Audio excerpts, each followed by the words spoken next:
pueden modificarlo. Eso, los genes involucrados en todos estos procesos y cómo los factores externos o internos, como son las hormonas, pueden en un momento dado reprimir o favorecer la acción de un gen para que se dé uno u otro proceso, ¿sí?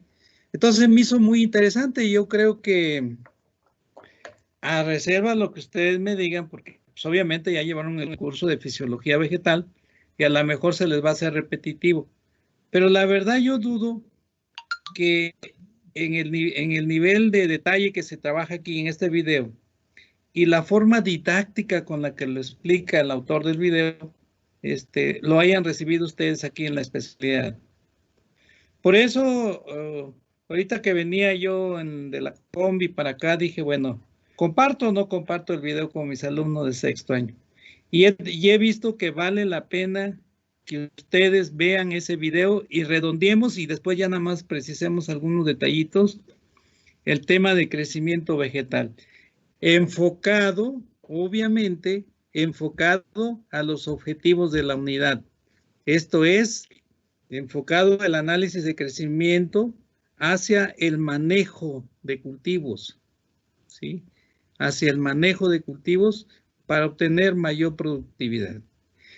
Entonces, la ventaja del video es que te lleva a los puntos de control, ¿sí? Que están involucrados en esa expresión fenotípica de rendimiento de grano, de fruto, de flores, etc. Entonces, miren, lo que voy a hacer ahorita es que el video está, ya lo subí, lo tengo aquí para compartirlo con ustedes. Vamos a usar este tiempo, pues, para avanzar en él. Ojalá podamos ver todo el video y al final hacemos una serie de consideraciones para ver qué de utilidad fue para ustedes en entender, según el objetivo de la unidad, acuérdense del objetivo de la unidad, el aporte que hace el video a la formación de ustedes.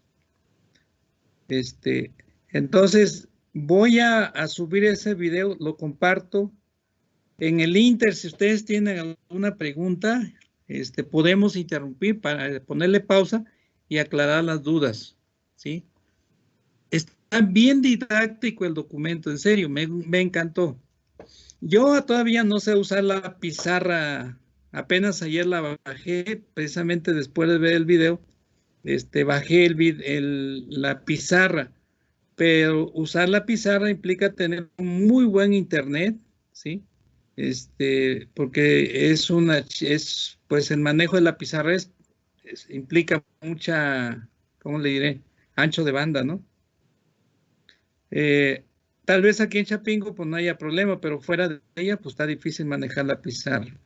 Sin embargo, yo voy a buscar la forma de manejar la pizarra porque justo eso es lo que me encanta a mí, ¿no? O sea, cuando doy clases, si no hay proyector, si no hay diapositivas, si no funcionan los sistemas, pues uno se echa la clase a mano, así, es más didáctico, más ameno, ustedes le van dando seguimiento, van tomando nota, etc.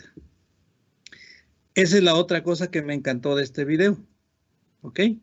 Entonces, se lo voy a compartir, compañeros, ya están, creo que la mayoría están conectados ya. Inicialmente yo pensaba compartir nada más a partir de que empiezan a hablar específicamente de lo que es los mecanismos de control del crecimiento. Pero yo creo que vale la pena verlo desde el inicio, no echarnos las 2 horitas que tarda el video, porque así va uno entendiendo lo demás, tomando los datos desde el inicio, va entendiendo todo lo demás. Entonces, miren, yo voy a poner el video.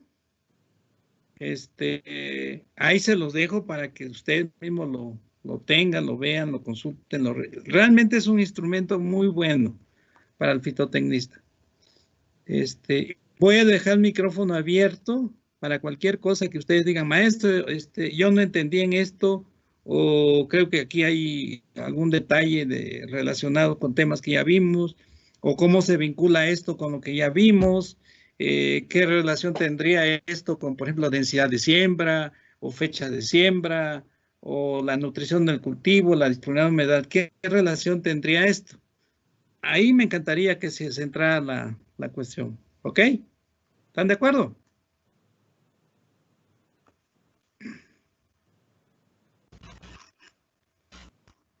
Sí, profe.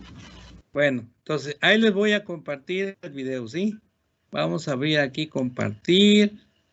Vamos a decir que comparta el sonido. Eso es lo que aprendí de ustedes. Yo también estoy aprendiendo, ¿sí? Me voy aquí a fisiotecnia. A ver si todavía no está el video por aquí, ¿no? No. Entonces lo tengo que abrir aquí. Y aquí está, mire, dice crecimiento y desarrollo vegetal. Es un video que yo bajé. Han dado revisando material y encontré este muy bueno de veras. Ahí les va.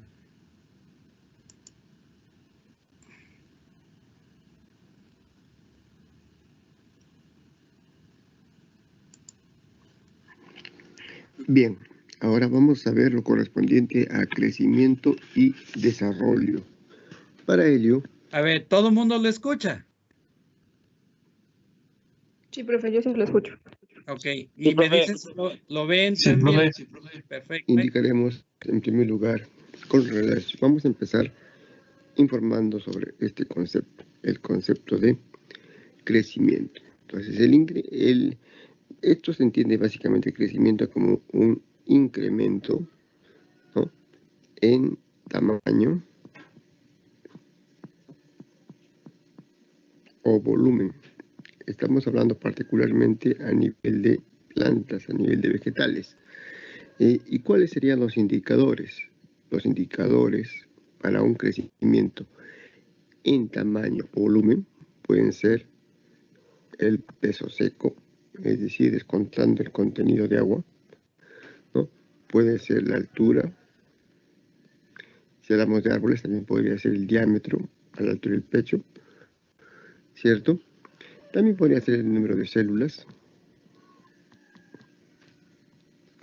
Entonces, estos ya serían indicadores. ¿Y de qué va a depender este incremento en tamaño y volumen? Va a depender básicamente de la división celular, es decir, de la mitosis. División celular, pero también va a depender de unos mediadores químicos que tienen que ver con precisamente la expansión de la celular, ¿no? Entonces, división celular y también la expansión celular, la elongación celular, la expansión celular. Y acá están básicamente involucradas las hormonas vegetales, ¿cierto? Principalmente las hormonas promotoras o las hormonas inductoras u hormonas activadoras, como ustedes quieren llamar. En el caso de un bosque, se puede medir la altura de los árboles, el diámetro a la altura del pecho, como indicamos, el número de ramas, el índice de refoliar, etc. Ahora vamos a ver algunas características propias del crecimiento vegetal. Para eso vamos a borrar todo. Entonces, ¿cuáles serían las características? Ponemos acá entonces características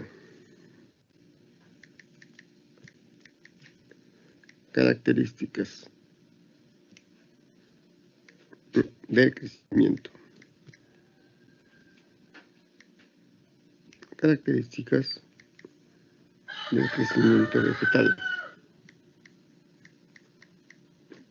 Ponemos acá. Entonces, las características propias del crecimiento vegetal es que están localizados básicamente a nivel de qué estructuras en la planta, a nivel de los meristemos, o meristemas, o tejidos meristemáticos, como se les quiera llamar, ¿cierto? Y en las plantas presenta periodicidad. Entonces, el crecimiento vegetal en las plantas presenta periodicidad, es decir, no es continuo, periodicidad. ¿Qué más? Posee un crecimiento prácticamente indeterminado. También podemos colocar otra característica es que es indeterminado. Podríamos definirla de otra manera como indefinido. Algunos la señalan indefinido continuo, pero sin embargo esto vamos a aclararlo. Por cuanto, no obstante, dentro de las distintas estructuras vegetales, algunas de ellas, es decir, de la planta, poseen un crecimiento determinado, es decir, hasta un cierto límite. Esto es lo que pasa con las hojas, con las flores y con los frutos, donde su crecimiento cesa en determinado momento, mientras que tallos, raíces, lo hacen de forma determinada. Entonces, podríamos colocarle que es indeterminado ¿dónde? Donde están los meristemos, que son precisamente las zonas apicales, ¿no?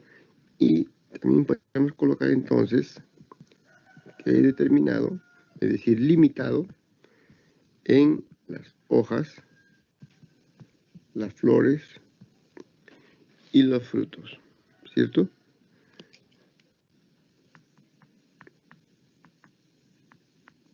Entonces, acá sí es un crecimiento limitado o determinado. Ahora vamos a ver rápidamente una información sobre los meristemas o meristemos o tejidos meristemáticos. Borramos todo esto. Tenemos acá la siguiente imagen.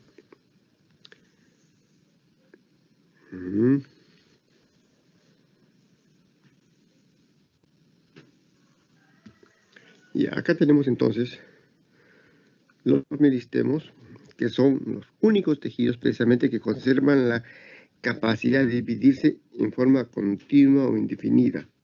Se pueden definir en meristemas apicales, que son precisamente los de la parte superior de la planta, como los de la parte radical, ahora caulinares para tallo y radicales para raíz. Tenemos también los meristemas laterales, que van a formar en este caso xilema y floema a través del cambio. El felógeno también en relación a la corteza. Tenemos también meristemas intercalares que van a formar xilema y floema a través del cambio. El felógeno también en relación a la corteza. Tenemos también meristemas intercalares que van a formar precisamente, van a permitir elongación a nivel de entrenudos, ¿no? Se encuentran en la base de los entrenudos, en la base de las vainas y en la base de la lámina. Y también tenemos los meristemas marginales que están en el borde de las hojas. Las células derivadas de los meristemas apicales muestran patrones específicos de expansión celular. Y estos patrones de expansión celular determinan la forma y el tamaño final de la planta. Entonces, esto es lo que podemos indicar respecto a los meristemas. Pero ¿de qué depende la forma y el tamaño de las plantas? Acá nos hablan de que las células derivadas de los meristemas apicales muestran patrones específicos de expansión celular, y estos patrones de expansión celular determinan la forma y el tamaño final de las plantas. Vamos a ver entonces de qué depende esa forma y tamaño de las plantas. Esa forma depende de la velocidad. Vamos a colocar acá entonces. Esta forma depende de, vamos a poner por acá.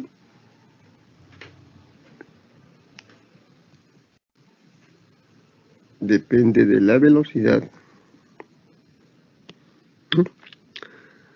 del crecimiento, depende de la duración del crecimiento, es decir, también cuánto cesa,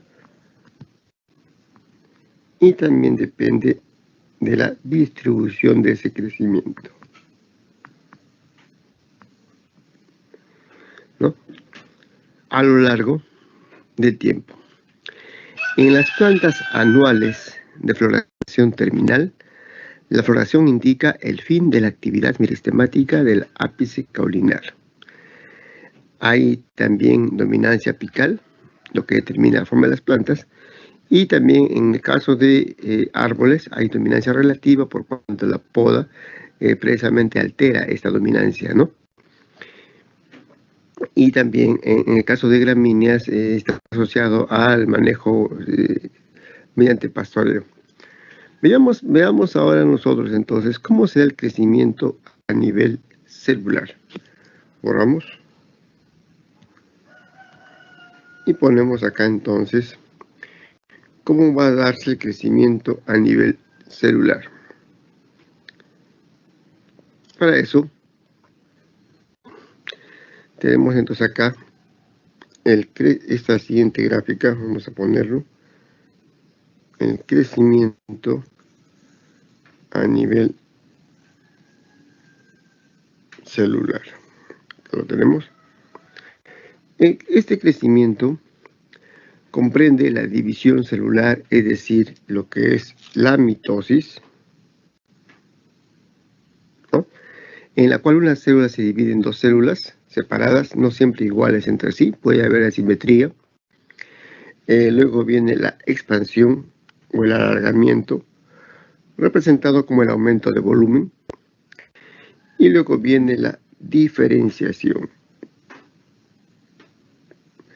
en la cual una célula que quizás haya alcanzado su volumen definitivo se especializa en una de las muchas formas posibles. Entonces acá tenemos lo que sería el crecimiento celular, ¿no?, que comprende. Estos tres procesos están controlados por hormonas. Ya hemos visto principalmente las hormonas inductoras o activadoras, las auxinas, las giberelinas y las citoquininas, las que inducen la división celular. Las giberelinas lo hacen principalmente a nivel del meristema subapical, provocando divisiones celulares perpendiculares al eje longitudinal del tamaño. El alargamiento celular está controlado por las auxinas y también por las giberelinas y las citoquininas. El etileno induce el agrandamiento celular en las tres dimensiones, ¿no? Entonces acá tenemos nosotros indicados ya los mediadores químicos internos, que son las hormonas vegetales, que van a participar precisamente en esta división celular. Y ahora vamos a ver nosotros cómo se da esta división celular precisamente según la orientación. Y tenemos ahora lo siguiente, borramos acá. Y tenemos esta división según la orientación. Acá tenemos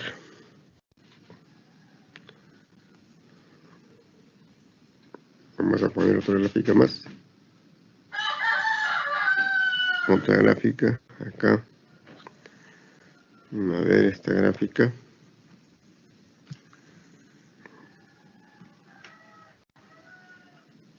Ya. Tenemos que hay división periclinal y división anticlinal. La división periclinal es perpendicular al eje que tenemos acá y va a permitir el crecimiento en espesor o en grosor, ¿cierto? Y las divisiones anticlinales van a permitir el crecimiento en ancho. En este caso, veamos ustedes, son paralelas al eje, ¿no? Acá lo estamos notando de otra manera también en el otro gráfico. Las divisiones periclinales van a permitir que se vayan formando diferentes capas celulares, en tanto que las divisiones anticlinales van a permitir que aumente el diámetro, ¿cierto? Entonces, esta es la relación de divisiones anticlinales y periclinales en el ápice del tallo. De una manera más resumida, pero también indicando algunas características, la tendremos en el siguiente gráfico. Para división anticlinal, repetimos que es en el mismo plano, y periclinal, que es perpendicular al plano o al eje. Tomemos en cuenta, entonces borramos esto y ponemos la siguiente gráfica. Acá tenemos unas características de la división anticlinal y periclinal. En la división anticlinal, ¿no?, tenemos acá entonces nosotros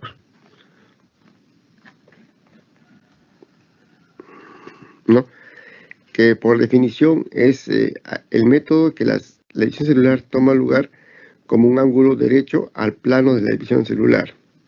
La periclinal es el método por el cual la célula toma división paralela al plano de la división celular. En cuanto al plano de la división, en la división anticlinal, la división toma lugar en un ángulo perpendicular al plano de división, y en la división periclinal, la división toma lugar en un plano paralelo al plano de división. Como consecuencia, hemos indicado que en la división anticlinal hay un incremento en el grosor y en la circunferencia de la planta, lo que en el caso, por ejemplo, de árboles, sería un incremento en el DAP, ¿cierto? Y en la división periclinal hay un incremento básicamente en lo que sería, por ejemplo, la longitud o la altura de la planta, ¿no? Entonces, estas son las diferencias que tenemos entre la división anticlinal y la división periclinal. Y también hablamos de periodicidad del crecimiento, que este crecimiento se da.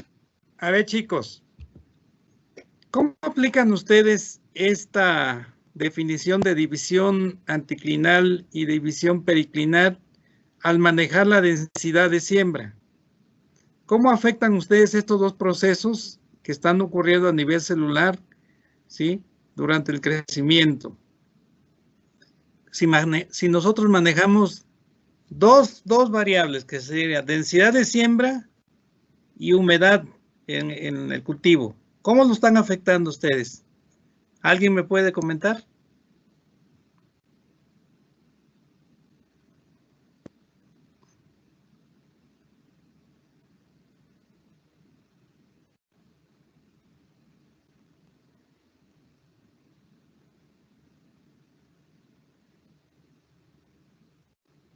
¿Sí me escuchan?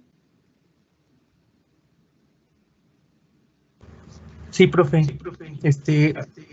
Pues a mí se me puede ocurrir que a lo mejor, pues por ejemplo, la división periclinal nos va a determinar, pues, en parte lo de qué tan grueso va a ser un tallo, y a lo mejor, pues, mientras más grueso, pues va a ocupar más espacio, entonces tendríamos a lo mejor una menor cantidad de plantas en un determinado espacio. Ándale. O sea, la densidad de siembra, fíjense, las dos partes nos va a estar afectando la densidad de siembra, ¿sí?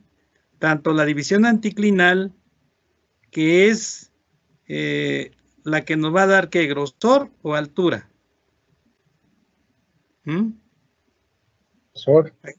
Grosor, aquí abajo dice incremento, ¿verdad?, en la circunferencia de la planta, es decir, en el grosor. Y la división periclinal nos va a dar, ¿sí?, incremento en altura de la planta. ¿Estás de acuerdo? Entonces, si yo bajo densidad de siembra, es decir, pongo plantas más separadas, en surcos más abiertos, ¿a qué división estoy favoreciendo? La anticlinal, profe. La anticlinal. Y si meto alta densidad de siembra, ¿a qué división celular estoy favoreciendo?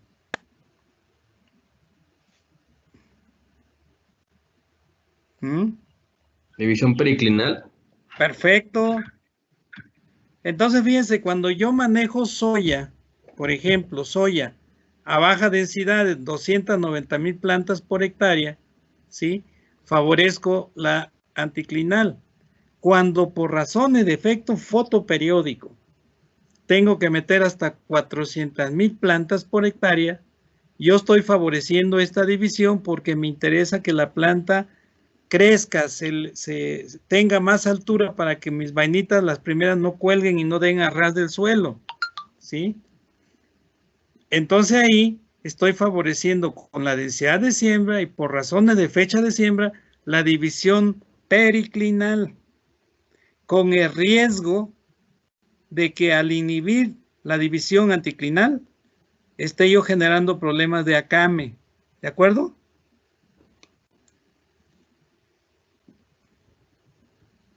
Si yo favorezco esta división periclinal, ¿están ustedes de acuerdo que puedo generar también un problema de acame?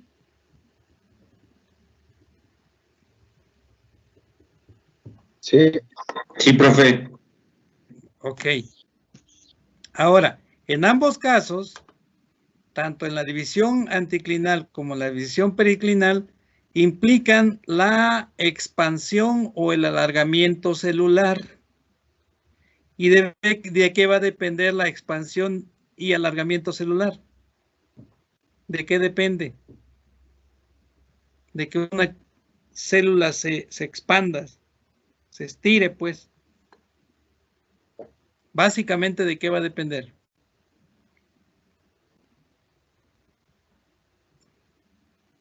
¿De las hormonas, profe? De las hormonas por un lado, pero también tenemos otro factor más externo.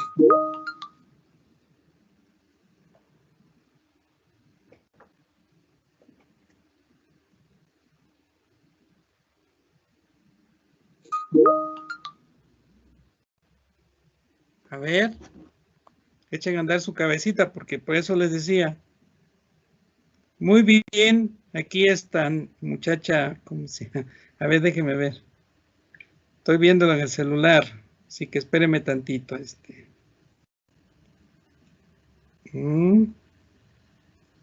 Del agua, me dice usted. Del agua, correcto. Es correcta su respuesta, es Sandra, ¿verdad? Sandra, sí, es correcta su respuesta. Es decir, densidad de siembra y disponibilidad de humedad en el suelo van a ser factores que nos van a estar afectando estos dos, que fíjense, se da a nivel celular, pero al final de cuentas se va a expresar en el crecimiento y desarrollo general del cultivo, en donde podemos tener problemas de acame, ¿sí? Por ejemplo, si yo estoy en una región como acá en los llanos de Apan, en donde ustedes saben que Pachuca se le conoce como la Bella Airosa, porque hay vientos fuertes, ¿sí? Y de repente se tienen problemas fuertes de acame en cebada o problemas fuertes de acame en avena o problemas de acame fuerte en maíz, ¿sí? Entonces, bueno, considerando este punto del crecimiento y desarrollo vegetal en cuanto a la definición, tipo de divisiones anticlinales y periclinales, yo tengo que prever esas situaciones ya en el manejo de cultivo. ¿Ok? Bueno, porque le digo aquí hay que ir vinculando esto, que es lo básico de crecimiento y desarrollo vegetal, con los objetivos del curso. ¿Estamos de acuerdo?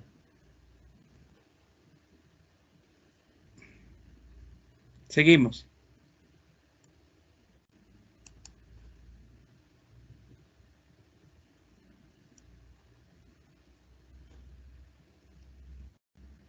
Ya en determinados periodos. No es algo que se dé de manera permanente y continua. Veamos ahora entonces la periodicidad del crecimiento. Borramos todo. Vamos a ver.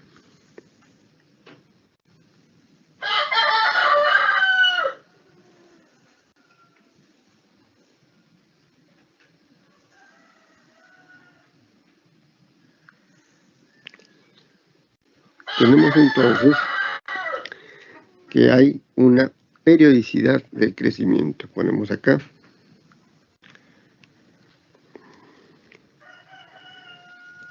Ahí está. Periodicidad del crecimiento.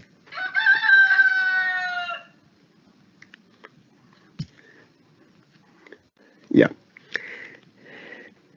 La característica peculiar del crecimiento en las plantas es precisamente que se da de manera periódica. Es decir, las plantas no crecen de manera continua, sino que presentan un periodo de reposo. Entonces acá habrá dos periodos. Un periodo de reposo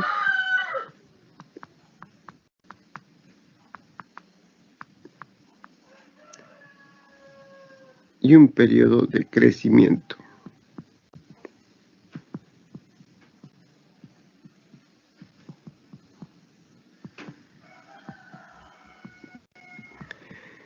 Esto entonces Ahora la pregunta es, ¿qué pasa en cada periodo? Ya sabemos que en el periodo de crecimiento va a ocurrir la mitosis. ¿Y qué ocurre entonces en el periodo de reposo? Las plantas no crecen de manera continua, sino que presentan un periodo de reposo casi absoluto o de disminución de su actividad. ¿Qué pasa en este periodo de reposo? Entonces acá va a haber dormición,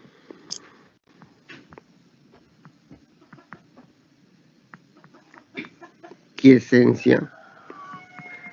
Quiescencia significa estar quieto, ¿no? Como si la planta se hubiera detenido. Pero desde el punto de vista celular es que se ha disminuido la actividad metabólica, ¿no? Entonces, en este periodo de reposo, repetimos qué cosa hay. Hay una disminución, vamos a poner acá, una disminución de la actividad metabólica.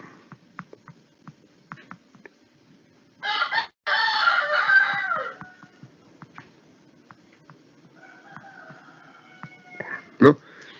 Ahora, ¿por qué? Porque precisamente lo que se quiere es incrementar actividad metabólica. ¿En qué sentido? En el sentido de catabolismo, ¿cierto? Ustedes saben que el metabolismo tiene dos etapas. Por un lado tiene el anabolismo y por otro lado tiene el catabolismo.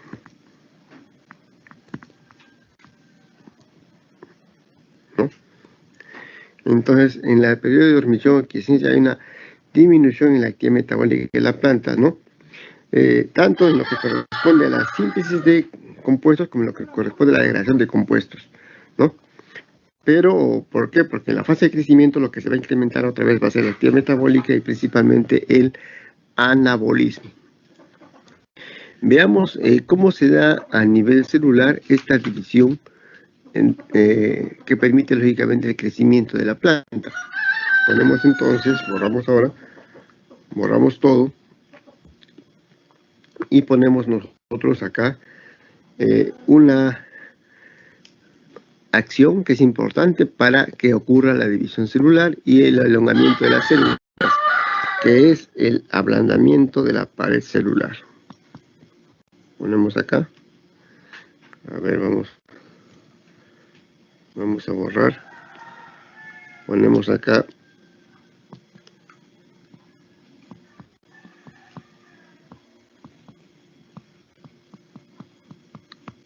ablandamiento de la pared celular.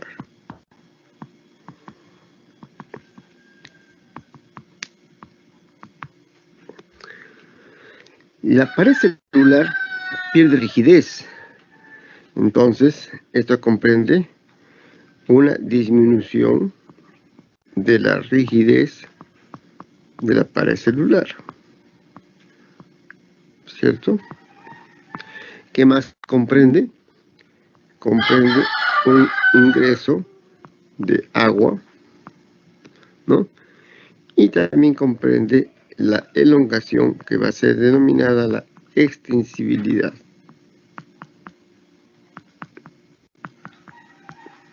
Todo esto va a permitir, ¿qué cosa? Va a permitir el elongamiento celular. Veamos en esta gráfica nosotros qué factores están interviniendo básicamente. Ponemos acá, borramos entonces, a ver, veamos acá. Acá tenemos nosotros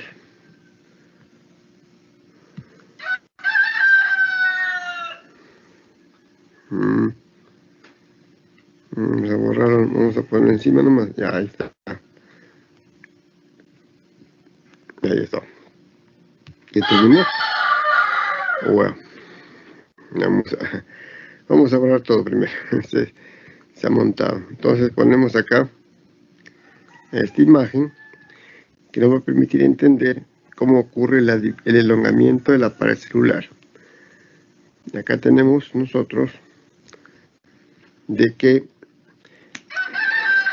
acá está la pared celular, ¿cierto? ¿Y qué está pasando a este nivel para que ocurra el elongamiento de las células? Ustedes están viendo acá de que está interviniendo una enzima conocida ya por ustedes, que es la hidrogenión ATPasa. la hidrogenión ATPasa, ¿qué va a hacer? Va a exportar protones, ¿no?, del citoplasma a la pared celular. ¿Quién estimula la acción de esta hormona, de esta enzima, diré, la hidrogenión ATPasa? ¿Quién estimula la acción de esta enzima hidrogenión ATPasa? Lo estimula la hormona auxina. Esta hormona hidrogenión ATPasa va a exportar protones a la pared celular, lo que va a activar modificaciones en las proteínas de la pared, lo que va a llevar a una laxitud, es decir, se va como si estuviera desarmando parcialmente la pared celular, ¿no? La pared celular se va a poner menos rígida y consecuentemente se puede estirar, se puede elongar. Ocurre la elongación celular. Ingresa agua, la presión de urgencia impulsa la expansión de la pared celular, que está más suelta, más laxa. Entonces, acá participan también unos mediadores químicos que son las expansinas, que, como su nombre lo dice, van a permitir el alargamiento o la prolongación de las estructuras de la pared celular, como son las microfibrillas de celulosa. Entonces, todo empieza, repetimos, por acción de las auxinas y en la exportación de protones o hidrogeniones a la pared celular, que va a permitir que se ponga más suelta o menos rígida la pared celular. Luego ingresa agua, más agua, por turgencia se estira la célula y consecuentemente también las microfibrillas de celulosa también se van a separar, se van a estirar más por acción de las expansinas, y consecuentemente esto es la evidencia del crecimiento a nivel de la célula, particularmente la pared. Veamos acá nosotros en este gráfico. Ahora veamos nosotros, acá tenemos acá nosotros cuáles son precisamente los componentes de la pared celular. Y tenemos que sus componentes son, por un lado ya sabemos que está la celulosa, ¿cierto?, que constituye el 25%, ¿no? Está la hemicelulosa con otro 25%, las pectinas con un 35%, lignina puede haber, no necesariamente está presente, generalmente no está presente, y proteínas. Cuando hablamos de proteínas, no solamente se está refiriendo a proteínas estructurales que puede haber, sino también a la presencia de enzimas, que no nos olvidemos que toda proteína también, toda enzima también es una proteína, ¿no? La celulosa se sintetiza a nivel de la membrana plasmática por el complejo celulosa sintetasa o sintasa. Las hemicelulosas se producen por acción del complejo de Golgi, igualmente las pectinas por acción del complejo de Golgi, y hacemos que las proteínas se producen en el citoplasma, ¿no?, y luego son ubicadas al nivel de la pared. Esto en cuanto a los componentes de la pared celular. Y si quisiéramos ver un poco más de detalle a nivel de la pared primaria y pared secundaria, veremos lo siguiente. Borramos entonces ahora y tenemos nosotros este detalle a nivel de la pared primaria y la pared secundaria.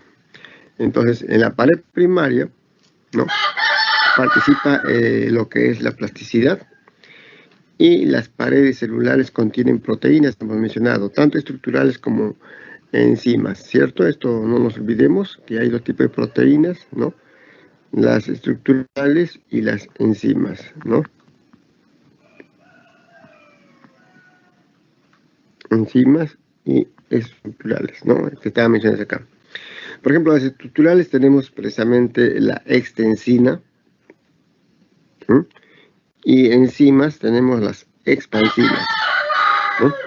Luego, a nivel de la pared secundaria, que tiene que ver con la resistencia de la célula, ¿no?, ocurre al finalizar el alargamiento celular. Y esto comprende básicamente la incorporación de celulosa, ¿no?, una trama más densa, consecuentemente va a otorgar resistencia, y también sustancias llamadas incrustantes que van a estar incorporadas en la matriz ¿no? Que son la lignina, ¿no? Mucílagos, taninos, sílice, carbonato de calcio. Todo ello le va a dar precisamente las características de rigidez y de resistencia. Y también va a haber sustancias adcrustantes, es decir, en la parte externa, en la superficie. En la cara interna van a estar la suberina, la calosa, ya sabemos que la calosa es un carbohidrato que participa muchas veces bloqueando, regulando los plasmodesmos, y en la cara externa van a estar la cutina y las ceras. Entonces, esto es lo que corresponde a la formación de la pared primaria y de la pared secundaria. Vamos a ver nosotros ahora un poco más del detalle del crecimiento en cuanto a su carácter periódico. Borramos esto. A ver, chicos, en la gráfica anterior creo que es muy clara la importancia del agua para la expansión, el alargamiento celular, una vez que la pared celular ha sido reblandecida, por decirlo así, ¿no? ¿Sí? Entonces, vean ustedes que el bombeo de protones de la parte externa a la parte interna de la matriz involucra la ATP sintetasa, ¿sí? En donde el fósforo es un elemento fundamental para el funcionamiento de ella, ¿sí? Los acarreadores de protones de la parte externa a interna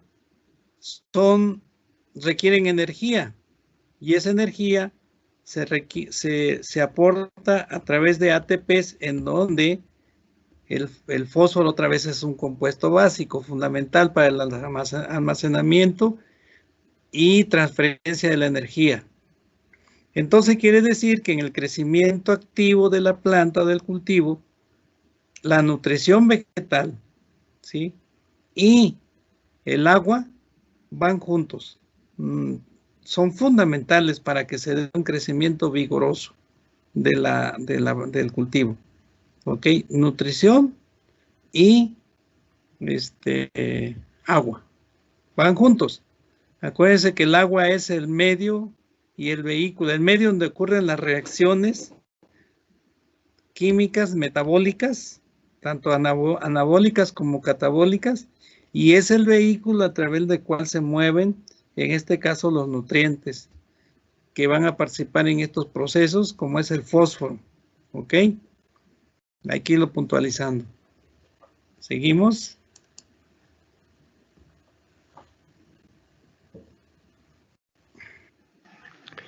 Y ponemos nosotros, hemos puesto de que en el crecimiento, hemos indicado que el crecimiento vegetal tiene un carácter periódico, no es continuo, ¿cierto? Diferenciado en dos etapas, ¿cierto? Y también vamos a hablar un poco más de este periodo, que es el periodo de crecimiento, ya hemos mencionado. Ahora vamos a hablar del periodo de quiescencia, ¿no? O mejor dicho, del periodo de reposo. Y hemos indicado que este periodo de reposo, ¿no?, puede comprender dos más, que son precisamente la dormición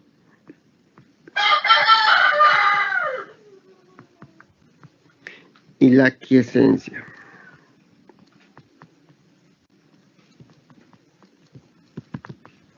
Dormición y quiescencia. La dormición va a ser causada por factores endógenos. Entonces, ¿quién influye en la dormición? Factores endógenos, o sea, propios de la planta. ¿Y cuáles serían esos factores propios de la planta que causen esta dormición? Básicamente serán las hormonas inhibidoras, por ejemplo, como el ácido abscísico. ¿Y qué factores participarán en la quiescencia? Van a ser factores exógenos, o sea, externos a la planta, ¿no? Que producen una disminución en la actividad metabólica. ¿Cuáles serán los principales factores exógenos? Tenemos nosotros, por ejemplo, el déficit hídrico, es decir, el provocado por la sequía, ¿no? Como también podemos tener en cuenta las bajas temperaturas.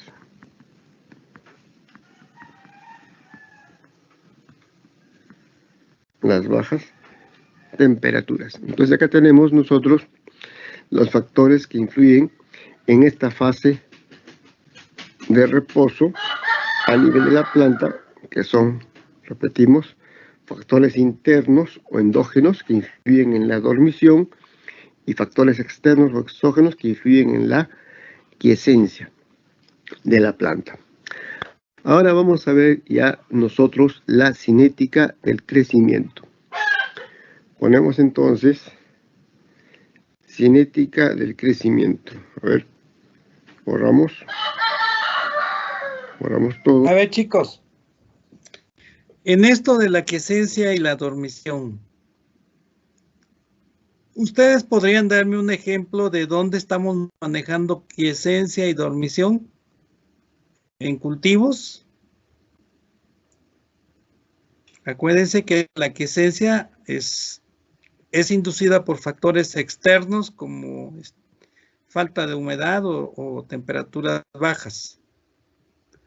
O bien la dormición por factores internos como el ácido abscísico. A ver, Sandra. Lo que pasa es que no sé por qué no entra el Teams también aquí. En frutales caducifolios como la manzana, ¿correcto?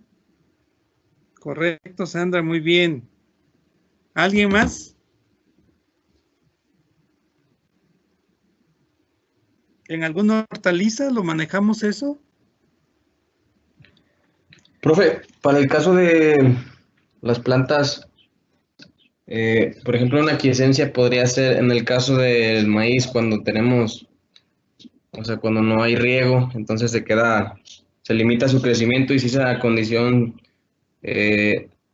o sea, dura mucho tiempo, pues puede llegar hasta a dejar la planta raquítica o hasta matar la planta, profe. Claro, claro. Ese sería un caso. ¿Alguien más podría señalar otro ejemplo?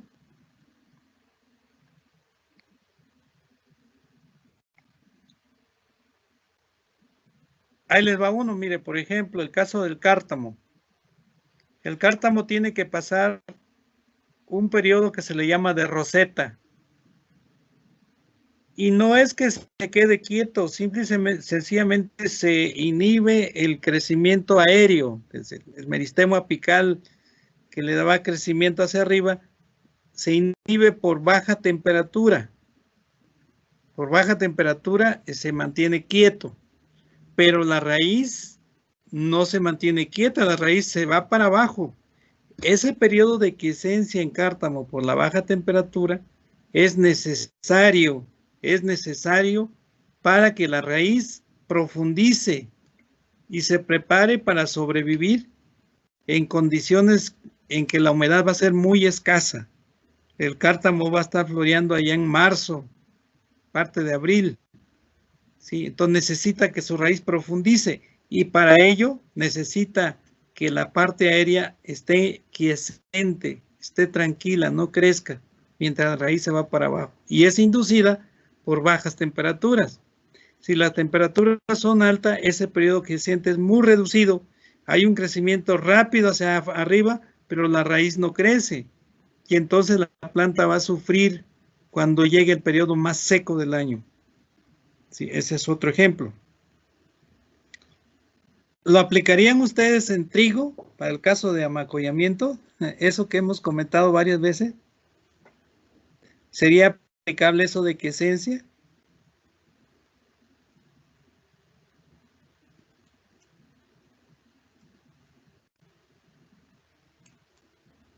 Sí, profe.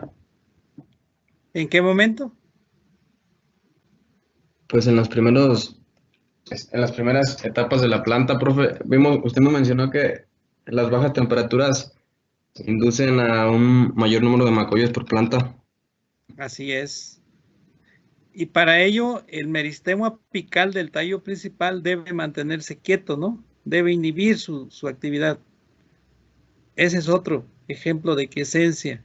Pero donde no la planta se queda quieta totalmente, sino que se estimula la actividad de los meristemos laterales, los que van a dar origen a rama, a macollos, pues.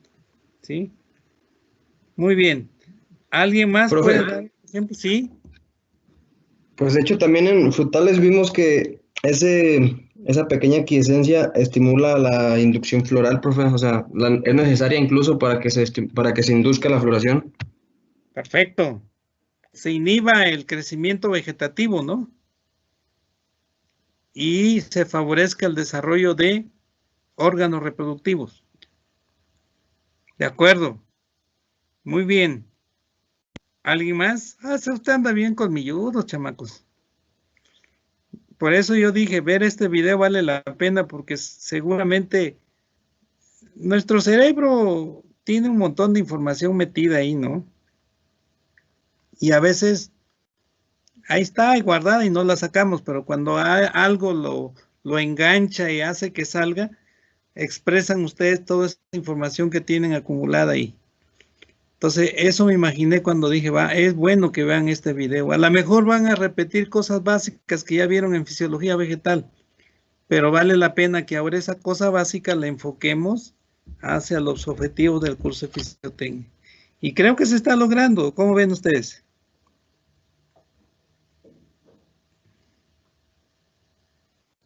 ¿O está muy repetitivo de lo que ya vieron? O dígamelo.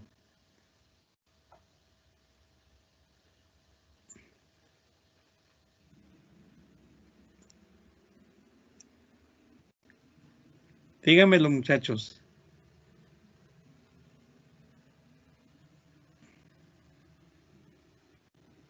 Profe, yo creo que está bien, esto ayuda pues a que podamos relacionar conceptos que a lo mejor en un inicio no los relacionábamos y ahora pues ya les encontramos pues les podemos encontrar el sentido.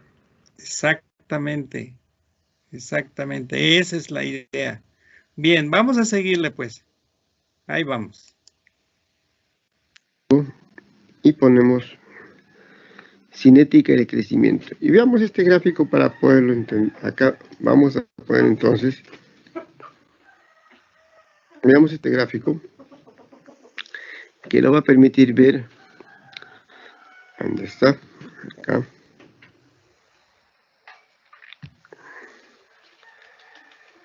En las plantas, la cinética de crecimiento comprende una curva sigmoidea, como una S, ¿no? Pero esta curva sigmoidea, ¿no?, que tenemos acá, ¿no?, está comprendida por 3 etapas. Y veamos cuáles son esas 3 etapas. Tenemos una fase exponencial, que es una fase de crecimiento acelerado, ¿no? Luego tenemos una fase lineal, en la cual ahí básicamente es como una recta. Luego tenemos una fase de madurez, o sea, en esencia, que es como una meseta, y todo ello comprende esta curva sigmoidea. Por eso que decimos que en esta curva sigmoidea se pueden identificar 3 fases, ¿no? La fase exponencial, donde el crecimiento sigue una progresión geométrica, la fase lineal, y luego la meseta o la de madurez y senescencia. Esto entonces sería lo correspondiente a el crecimiento. Esta fase exponencial está definida según la progresión de tipo geométrico. Por ejemplo, pasa de 1 a 2, a 4, a 8, a 16, a 32, a 64 células. Es decir, que durante esta fase el crecimiento se acelera. También se le denomina fase logarítmica. En las plantas superiores, esta fase se presenta por el aumento de peso durante las primeras etapas del crecimiento de la plántula. Entonces, ¿qué cosa hay acá? Acá hay un incremento en el peso. Luego tenemos la fase lineal o rectilínea. Se caracteriza porque a periodos iguales de tiempo corresponden aumentos iguales de crecimiento. En las plantas superiores, el crecimiento del tubo polínico, de la raíz principal y de los tallos con entrenudos de longitud uniforme y que se extienden a partir de la yema apical a intervalos regulares, presentan predominantemente en el tiempo esta fase de su curva de crecimiento con la máxima intensidad. Entonces, por ejemplo, ¿dónde? Crecimiento lineal, básicamente, por ejemplo, el crecimiento de la raíz, ¿no? El crecimiento del tallo, ¿no? Luego viene la fase de madurez o de senescencia. El crecimiento se desacelera, vemos acá como una meseta, y en el transcurso el crecimiento se hace cada vez menor hasta cesar completamente, ¿no? Entonces acá va a haber una, que sabemos qué significa esta simbología, una detención, una disminución hasta una detención del crecimiento. Entonces acá tenemos, repetimos, las tres etapas de la cinética del crecimiento. Veamos ahora la curva de crecimiento en la siguiente gráfica. Borramos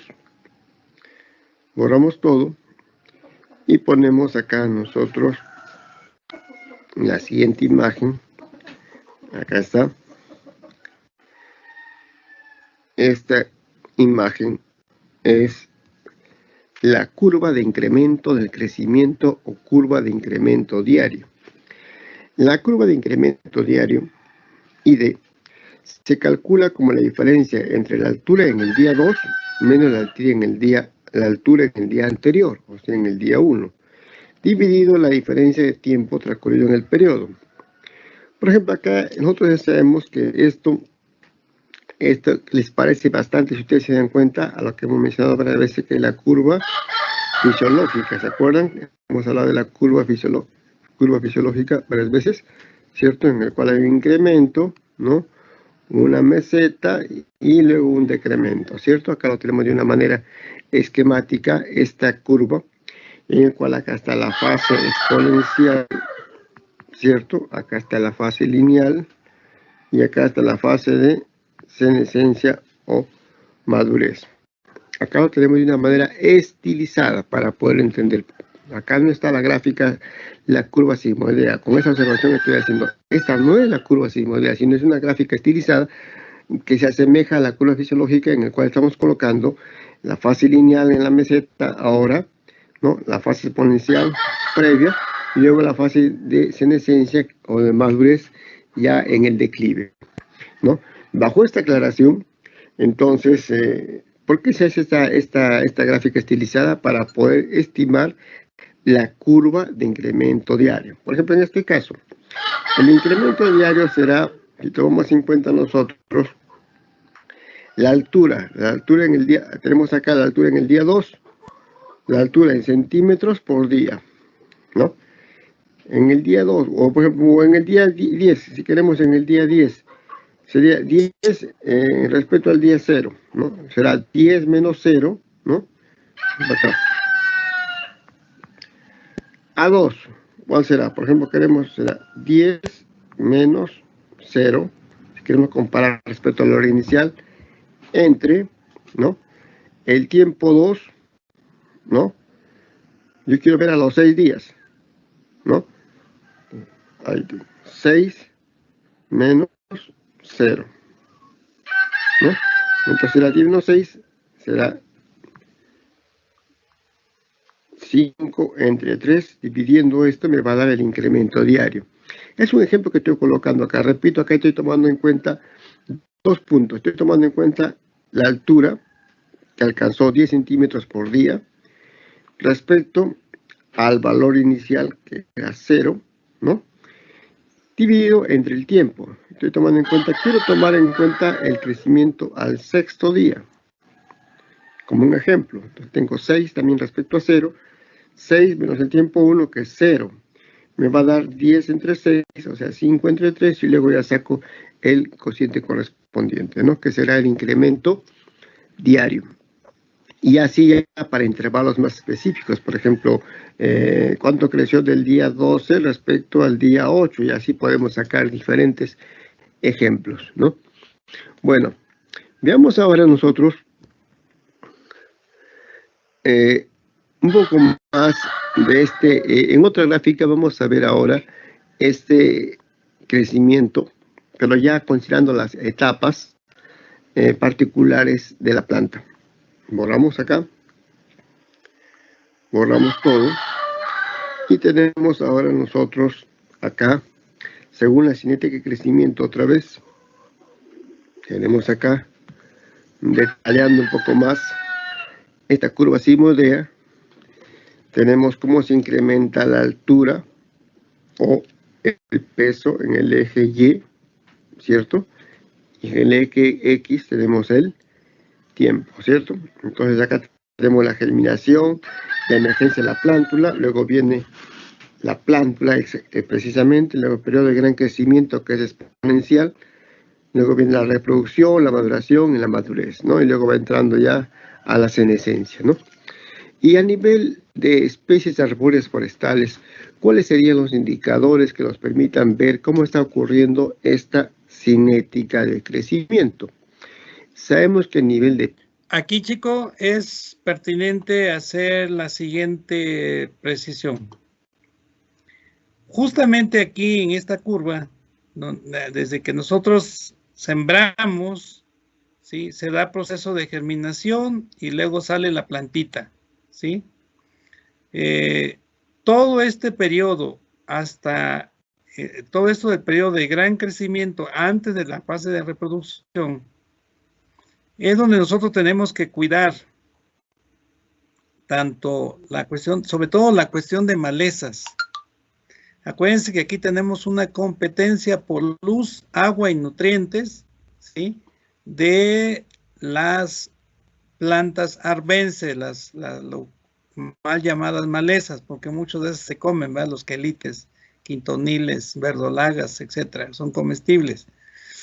Pero compiten fuertemente con el cultivo. Eso es lo que se conoce como periodo crítico de competencia, que puede variar desde los 30 hasta los 45 días después de la emergencia, 30 a 45 días, dependiendo de la velocidad de crecimiento que tenga el cultivo, ¿sí? Que tenga, por eso en la gráfica anterior nos explican cómo obtener los incrementos diario o en un periodo en el crecimiento del cultivo. Lo podríamos comparar con la velocidad de crecimiento de las malezas para saber si nos pueden ganar o de plano hay que controlarlo o las dejamos porque su velocidad de incremento va a ser menor al cultivo. Pero normalmente las malezas, pues las hierbas, pues están adaptadas a una competencia tan fuerte que tienen una velocidad de crecimiento mayor al cultivo y fácilmente pueden rebasarlo y cubrirlo. Al hacer eso nos afectan la división periclinal y anticlinal, consecuentemente el cultivo, si lo dejamos que sea invadido por malezas, cuando lo limpiamos después del periodo crítico de competencia, van a ustedes observar maíces pálidos, además de que son débiles del tallo, o frijoles débiles que cuando ya le quitan la hierba se quedan tirados, se acuestan pues, o igual los trigos o igual la cebada, ¿sí? Porque afectamos en la competencia con las malezas, ¿sí? Por agua, nutrientes y energía solar, estamos afectando esos dos tipos de división, ¿sí? La periclinal, la anticlinal, ¿sí? Que a su vez nos van a dejar una formación de pared celular muy débil, ¿ok? Entonces, este periodo es crítico. Por ejemplo, para el caso de amaranto, de canolas, de ajonjolí, de chía, que son semillas pequeñas y que por lo tanto emerge una plantulita muy pequeñita, ¿sí? Después ya tiene un crecimiento muy rápido y se incrementa rápidamente, pero mientras es capaz de armar su aparato fotosintético para tener ese crecimiento rápido, mientras son víctimas de las malezas y esas hay que ayudarlas, ¿sí? Hay que ayudarlas. Y a veces los costos de producción del 100% de costos de producción, el control de maleza puede llegar a representar 50 o 60% de ese costo, ¿sí? Entonces, aquí también el manejo de la densidad es clave también para controlar en parte la competencia con las malezas, ¿sí? Aquí en esta curva, antes de llegar a la reproducción, ¿sí? Antes de llegar. Entonces, esa vale la pena puntualizar esa parte, ¿no? Seguimos. Plantas de especies arbóreas forestales, muchas de ellas se producen de forma intensiva en viveros. Entonces, a manera de información referencial, ¿cuál sería el indicador de que está ocurriendo o cómo está ocurriendo esta cinética de crecimiento? Para eso se toma en cuenta la calidad de planta en vivero, ¿no? Vamos a borrar acá, borramos todo y ponemos lo siguiente. Ponemos entonces acá, específicamente para especies arbóreas forestales, lo que se mide, lo que se toma en cuenta en la selección de individuos en la calidad de planta. Ahí lo tenemos, ¿no? ¿Y qué es la calidad de planta? Se define la calidad de planta como la capacidad que tienen las plantas para adaptarse y desarrollarse a condiciones climáticas y edáficas, o sea, del suelo, del sitio de plantación. Y lógicamente depende de las características genéticas del material, o sea, del germoplasma, y de las técnicas utilizadas para su reproducción en vivero. También se considera la calidad de la planta en términos de características morfológicas y fisiológicas. Entonces acá ponemos características morfológicas y se toma en cuenta también según características fisiológicas. Características fisiológicas que se logran con la aplicación de diversos tratamientos durante su producción en vivero. Sin embargo, la calidad de una planta la determina su capacidad para desarrollarse adecuadamente una vez plantada y condicionada por su origen genético y por las fases de producción, desde la colecta de la semilla, del árbol madre, y la germinación hasta su establecimiento en una plantación. Muchas son las características de la planta que pueden medirse y la proporción de esas características se pueden calcular, ¿no? Entre ellas se va a tener la altura, el diámetro del cuello de la raíz, ¿no? Sin embargo, vamos a mencionar, también se puede tomar en cuenta como características fisiológicas, morfológicas, repito, se puede tomar en cuenta la altura, el diámetro del cuello de la raíz, ¿no?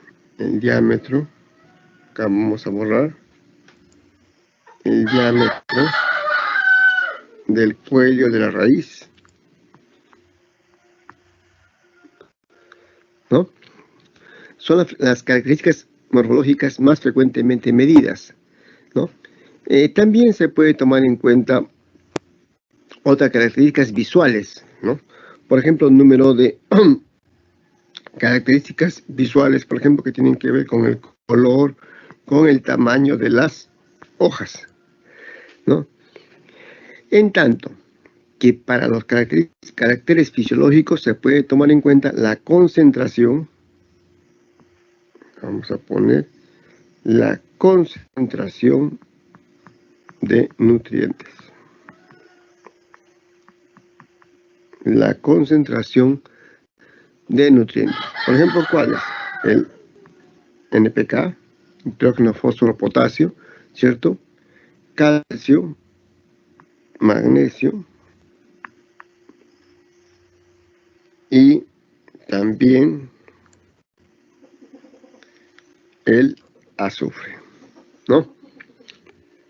Y lógicamente micronutrientes, ¿no?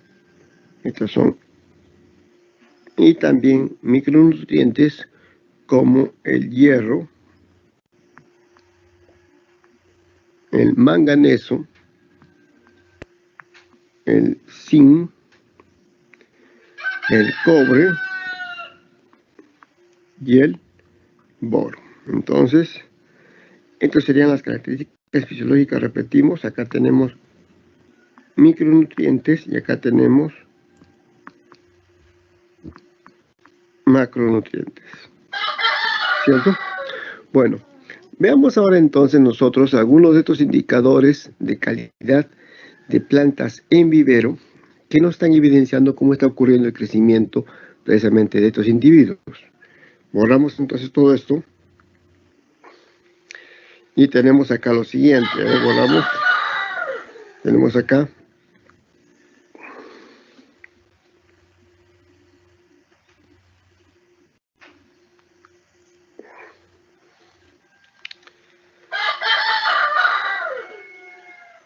vamos a poner la otra.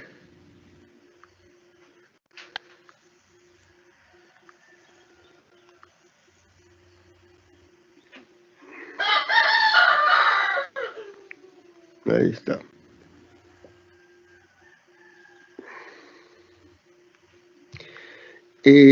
Para determinar la calidad de la planta en vivero y que son de alguna manera nos dan información sobre cómo está ocurriendo el crecimiento, tenemos el índice de robustez o grado de esbeltez o índice de esbeltez, que va a ser la relación entre la altura de la planta y su diámetro. Y nos va a indicar cuánto va a ser estable o no la planta para continuar con los siguientes procesos luego de su manejo, de su salida de vivero, ¿no?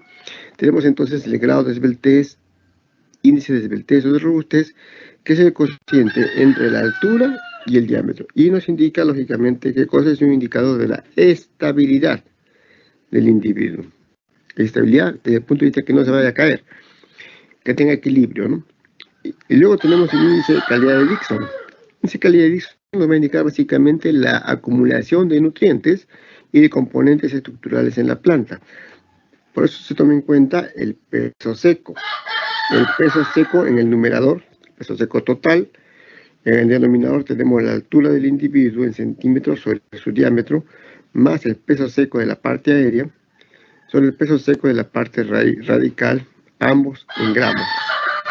Luego tenemos el índice de lignificación, que es el porcentaje de peso seco con relación al contenido de agua en las plantas.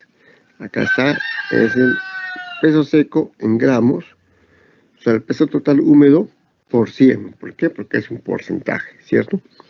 Luego tenemos la relación altura, longitud de la raíz. Predice el éxito de la plantación y debe existir equilibrio y proporción entre la parte aérea y la parte radical. Claro, porque si tendría una parte radical muy corta, por ejemplo la planta, ¿no? Tiene una parte aérea y una parte radical muy corta, tiene una parte aérea y una parte radical proporcionada, ¿no? O tiene una parte aérea muy reducida y una parte radical muy extendida, va a haber desproporción, ¿cierto? Entonces, lo que se asume es esperar en lo posible una proporción, un equilibrio entre ambas, ¿no? Acá tenemos entonces la relación altura con longitud de la raíz. Estos indicadores ustedes lo van a tomar en cuenta también, principalmente este índice de robustez y esta relación altura de la relación altura con relación a longitud de la raíz lo van a tomar en cuenta ustedes en aquellos trabajos prácticos que estén haciendo con germinación, ¿no? Luego tenemos la relación de la biomasa seca aérea con relación a la biomasa seca de la raíz. Esa proporción se caracteriza por reflejar el desarrollo de la planta en vivero, ¿no? Y también se mide en gramos y se puede estimar en porcentaje, ¿no? La relación biomasa seca con relación a la biomasa seca de la raíz, ¿no? Se divide la biomasa seca aérea con relación a la biomasa seca de la raíz. Veamos ahora nosotros ¿qué factores afectan al crecimiento? Borramos entonces todo esto. A ver, chicos. Este señor entró hablando de cómo medir crecimiento y sacar todos estos índices en viveros forestales. ¿Sí se dieron cuenta que dijo eso? Sin embargo, esto es aplicable, absolutamente todo esto es aplicable en las empresas o unidades de producción que se dedican a la producción de hortalizas y que requieren comprar plántula. Hay empresas que se dedican a la producción de plántula, ¿sí? O bien empresas que tienen integradas la producción de plántula con la siembra ya a campo abierto o al trasplante en bolsa en invernadero.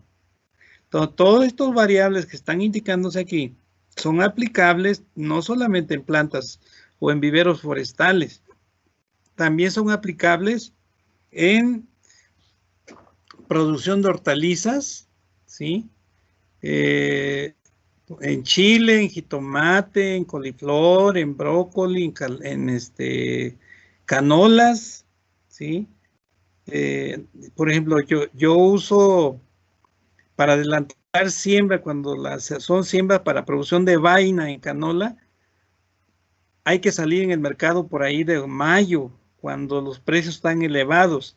Entonces, para eso hay que hacer siembras en charolas, para adelantar y poderse trasplantar más o menos en marzo, ¿sí? Marzo a mediados de febrero, trasplantar para que a los 90 días estemos saliendo ya con silicuas, ¿sí? Con grano en estado de chícharo, le llaman, que es masocito, ya que es cuando se lo comen los pajaritos.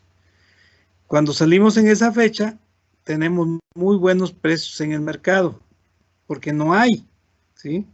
Entonces, todas estas variables que están señalando aquí son aplicables para el manejo de plántula en invernadero, ¿sí? Para adelantar siembras o sembrar en campo abierto o en invernadero, ¿sí? Por ejemplo, miren, le voy a compartir aquí, antes de seguir con el video, les voy a mostrar, nosotros estuvimos trabajando planta de chile,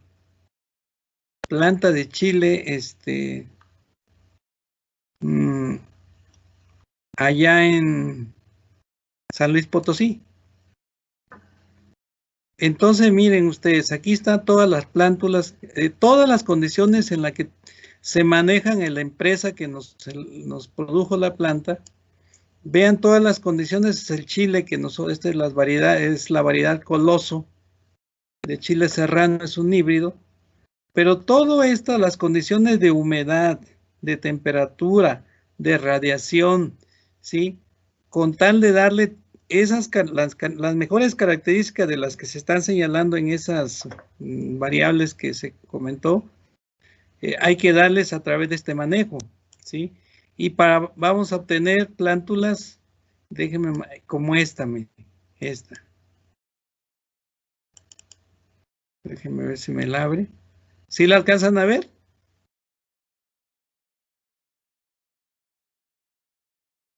¿Alcanzan a ver la plántula?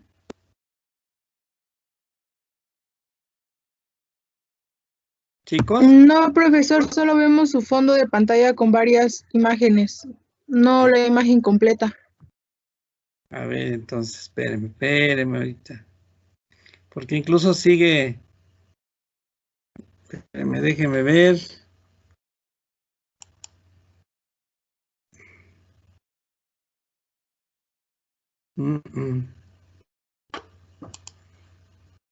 Yo quiero que vean la plántula. Porque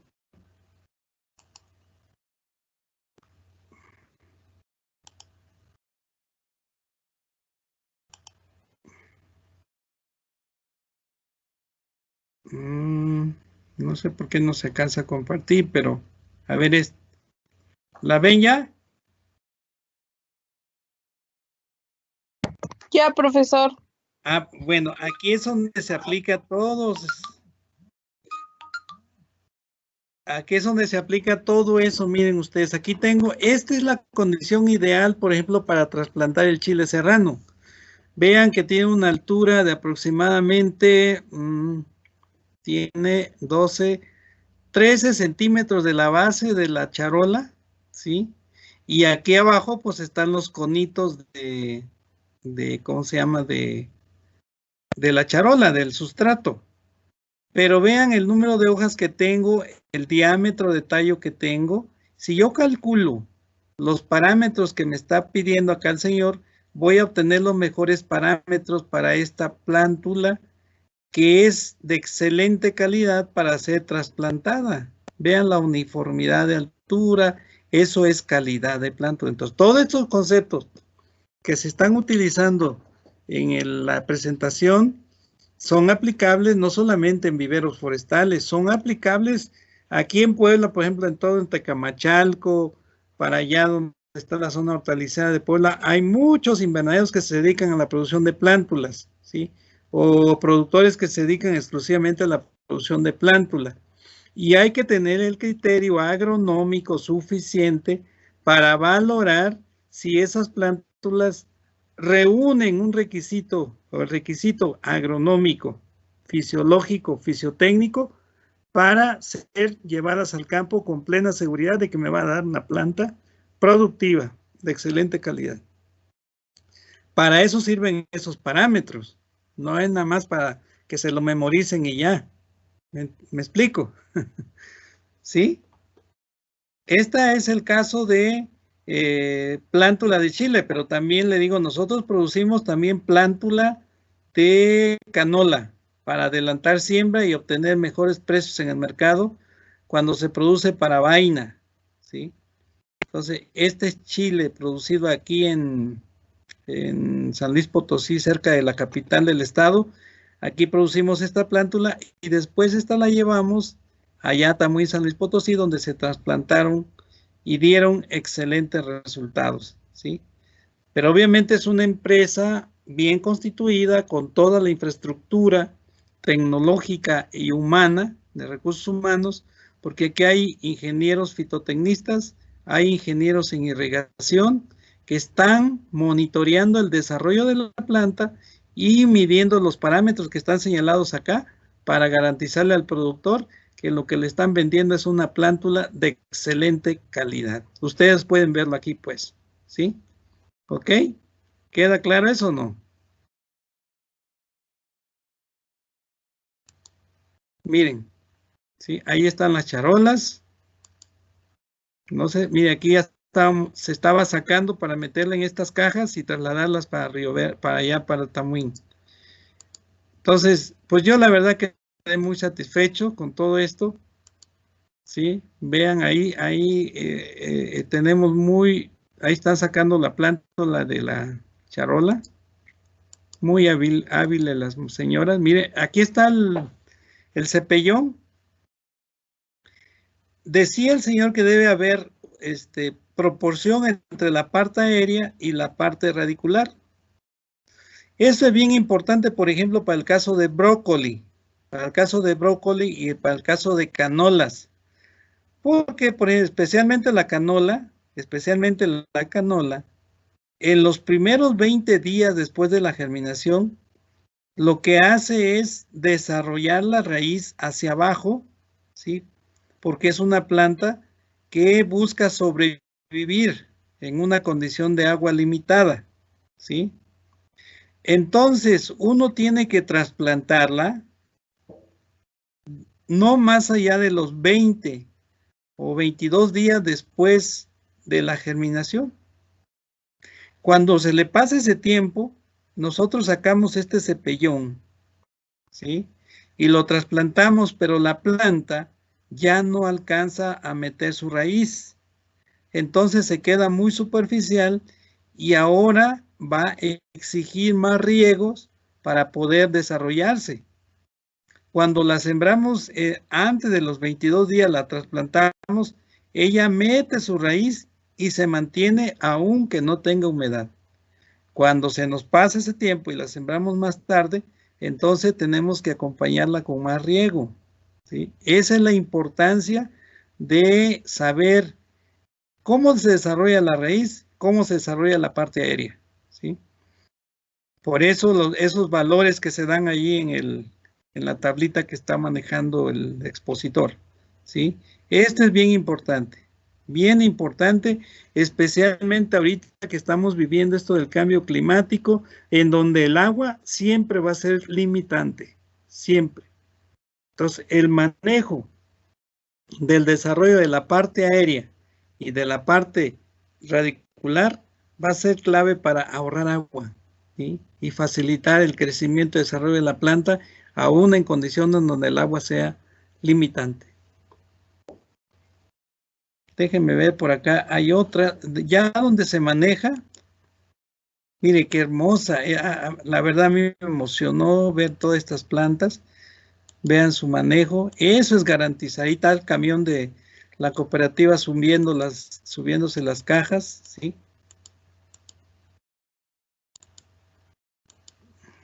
Miren qué calidad de planta. Y este es el manejo. No sé si están viendo las imágenes. Quiero verla, llevarlos hasta donde está. Más para acá. Mire, aquí está el manejo, mire. Todo es automatizado, ¿sí? Se está monitoreando cómo está la situación del agua, ¿sí? En las charolas, y en el momento que se requiera se dispara el riego, de manera que no se afecte la división y alargamiento celular, ¿sí? Que no se afecte el grosor de la pared celular para que tengamos esos tallos erectos. Recuerdo que hay por aquí una foto donde la señora me apantalló porque dijo, miren nomás qué calidad de chile. O sea, la señora es muy alburera, pero mire el manejo de la planta. Creo que no tengo porque está soportando una planta de cabecita con su cepellón y no se dobla. Eso es calidad. Aquí se están capturando plagas con sistemas de este tipo, ¿no? Con atrayentes. Déjenme ver. No, creo que no está. No perdamos más tiempo, pues.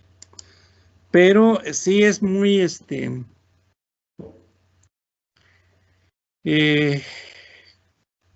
sí vieron las imágenes, ¿va?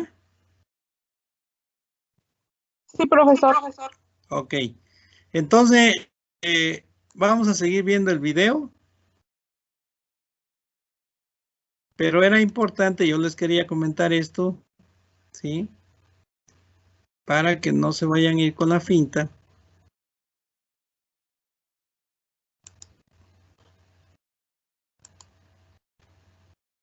Regresamos a nuestro video y seguimos donde... Todo esto entonces, índice de robustez, índice de lignificación, índice de calidad de Dixon, de relación biomasa seca área, no es solamente para viveros forestales, que también es importante. Nosotros nos enfocamos a la parte de producción de cultivos y todo esto es una necesidad cuando se está trabajando en viveros para abasto de plántulas, ya sea para campo abierto o para invernadero.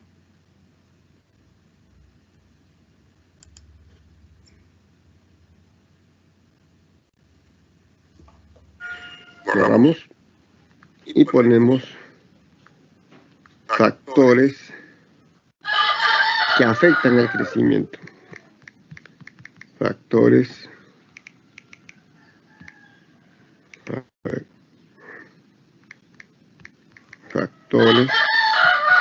que afectan el crecimiento en las plantas, ¿entiende, cierto? Bien, ¿qué tenemos acá entonces? Todos los factores que afectan la fotosíntesis, la respiración y el traslado de fotoasimilados ¿Cuáles serán acá entonces? Aquellos que influyen en la fotosíntesis,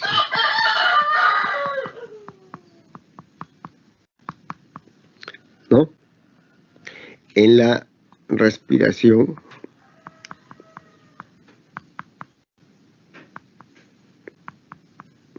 y en el traslado o transporte de los fotoasimilados. Transporte o traslado. Vamos a ver. Vamos a escribir bien, acá estaba. A ver. En el transporte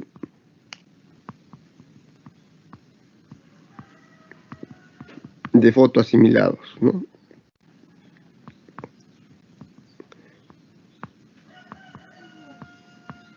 Es decir, los productos de la fotosíntesis.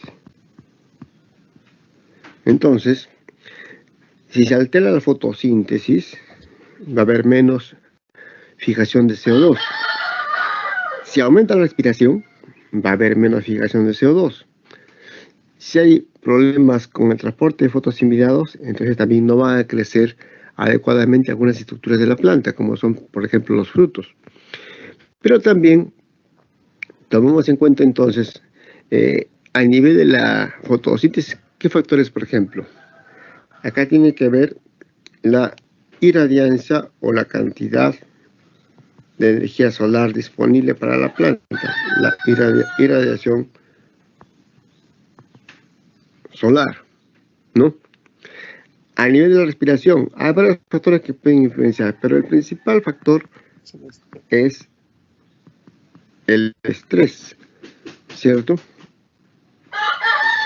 También, en ambos casos, acá también va a participar como un factor que influye en la fotosíntesis, por ejemplo, la baja disponibilidad de agua. No nos olvidemos que el agua es importante para la primera etapa de la fotosíntesis, que es la fotodifusión de las moléculas de agua. Entonces, si hay déficit hídrico, la planta va a ver alterada su fotosíntesis y consecuentemente se va a alterar también el crecimiento, ¿no? El estrés también va a causar alteraciones a nivel de la respiración, pero también a nivel de la fotosíntesis. No nos olvidemos que en el estrés se generan especies reactivas de oxígeno que pueden causar daño celular a las membranas de los cloroplastos en la fotosíntesis y también afectar la cadena de transporte de electrones durante la respiración. Y a nivel de fotoasimilados, ¿no? También pueden influenciar acá, ¿no? En los aspectos, la disponibilidad de nutrientes, ¿cierto? Porque si no hay nutrientes suficientes, tampoco habrá fotoasimilados suficientes y tampoco podrán ser transportados suficientemente, ¿no? Entonces son factores que afectan el crecimiento de las plantas. Vamos a ver ahora nosotros algunos coeficientes e índices de crecimiento. Borramos acá, borramos todo y ponemos, acá tenemos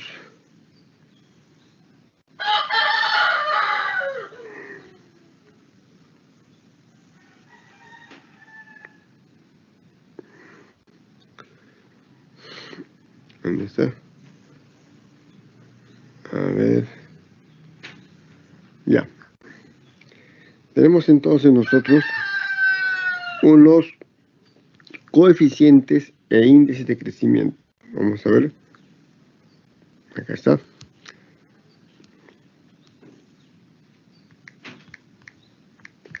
Coeficientes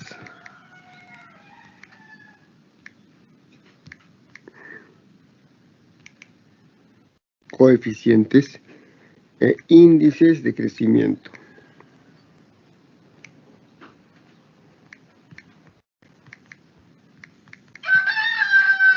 Aquí pongan atención en estos cálculos, compañeros. Acá lo tenemos. Entonces, tenemos en primer lugar el crecimiento relativo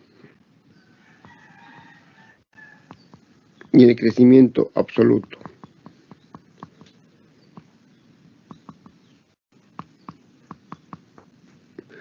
y el crecimiento absoluto.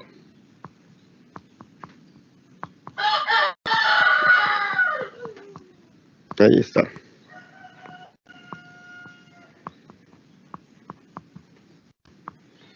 ¿No? Estos dos parámetros pueden ayudar a caracterizar el crecimiento de órganos a través del tiempo. El crecimiento absoluto, ¿no?, es el incremento de masa. Entonces, el crecimiento absoluto es el incremento, ¿no?, acá lo tenemos como delta, ¿no?, de masa por unidad de tiempo, ¿no? Por ejemplo, si dos hojas, una de 5 centímetros cuadrados de área, por ejemplo, si la hoja 1 tiene 5 centímetros cuadrados de área y la otra hoja, la hoja 2, tiene 50 centímetros cuadrados de área, ¿no?, crecen 2 centímetros cuadrados por día. Este es el crecimiento absoluto de las dos, ¿no? Si estas dos hojas crecen 2 centímetros cuadrados por día, ¿no?, entonces este es el crecimiento absoluto de las dos. En cambio, si el crecimiento se expresa sobre una base porcentual, es decir, para hacer referencia al crecimiento relativo, se tendría que el crecimiento relativo sería igual a ¿cuánto? A 2, ¿no?, entre 5. Es decir, para la primera, en este caso multiplicado por 100, que sería ¿cuánto? Sería 40%. Y en el caso de la segunda hoja, este de acá, sería, su crecimiento relativo sería ya no 2 entre 5, sino entre lo que alcanzó. ¿Cuánto alcanzó? 50, ¿cierto? 50 centímetros cuadrados. Entonces sería 2 entre 50, también por ¿cuánto? También por 100. Lo que nos da un valor de ¿cuánto? Lo que nos da un valor de 4%. ¿No? Entonces, el crecimiento absoluto, repito, es el cambio o el incremento de masa por unidad de tiempo. Acá lo tenemos. Y el crecimiento relativo, ¿no?, es aquel que se determina de manera porcentual, ¿no? Y acá lo tenemos que en el caso de la primera hoja, por ejemplo, el crecimiento relativo fue del 40%. Acá siempre se multiplica, acá no nos olvidemos acá, vamos a colocarlo acá bien claro. Este cociente multiplicado por ¿cuánto? Multiplicado por 100, porque es porcentual, ¿cierto? Y es 40%. En cambio, en la segunda planta, que tenemos acá, será el 4% su crecimiento relativo. Los crecimientos relativos son muy diferentes y son los que interesan en cualquier análisis del crecimiento. Sin embargo, en algunas circunstancias son importantes los crecimientos absolutos. Veamos ahora otro indicador, que es el siguiente. Vamos a borrar. Borramos todo. Y otro es indicador, acá lo tenemos, es el coeficiente de asimilación neta. Ponemos entonces coeficiente de asimilación neta.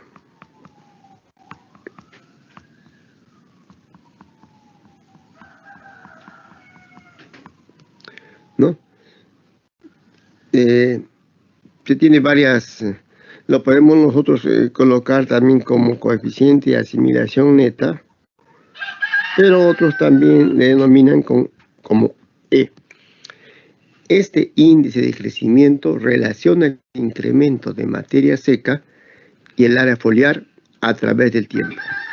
Entonces, repito, este índice de crecimiento relaciona el incremento de materia seca y el área foliar a través del tiempo. Entonces, ¿qué tenemos acá?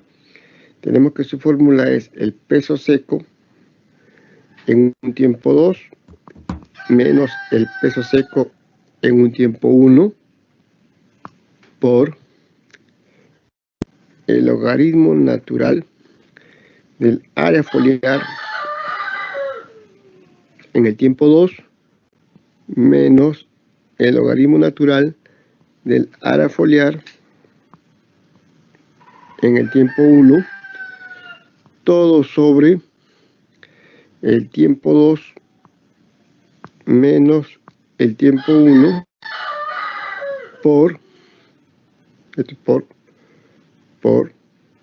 el área foliar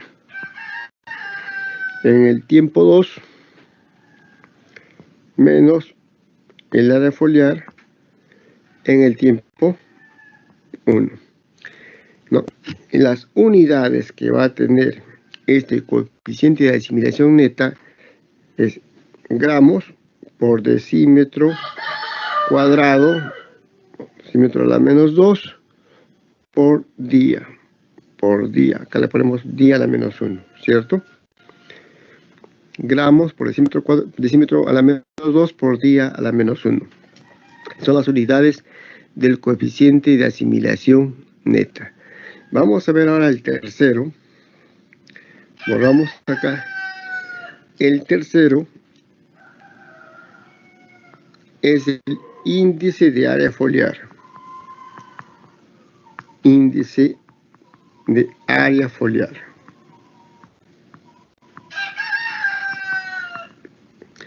Sus siglas van a ser índice de área foliar. Ahí está, ¿no?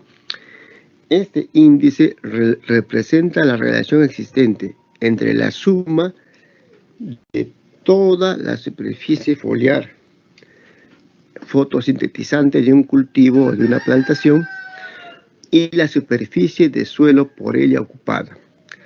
¿Cuál va a ser su expresión matemática? Entonces tenemos acá que el índice de área foliar es igual a la sumatoria de la superficie foliar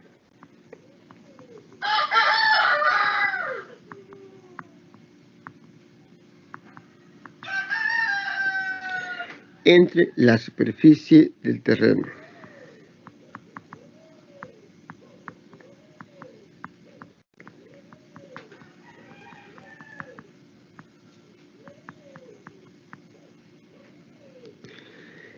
Este índice, por ser numérico en el denominador y también el numerador, no tiene unidades. Entonces es un índice adimensional. Vamos a ver ahora nosotros el cuarto índice de crecimiento o coeficiente de crecimiento también. Borramos esto, borramos todo y ponemos acá el cuarto. El cuarto será entonces el coeficiente de productividad neta.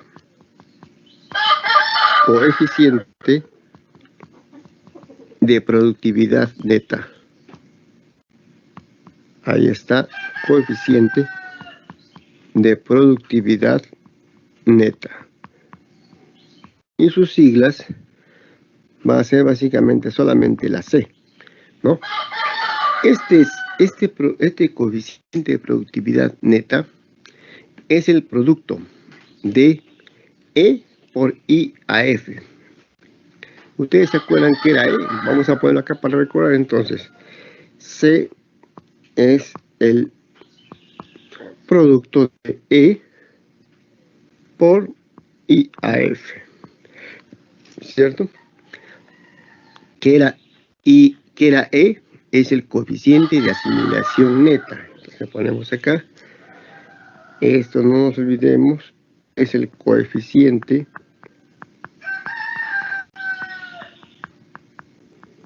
de asimilación neta.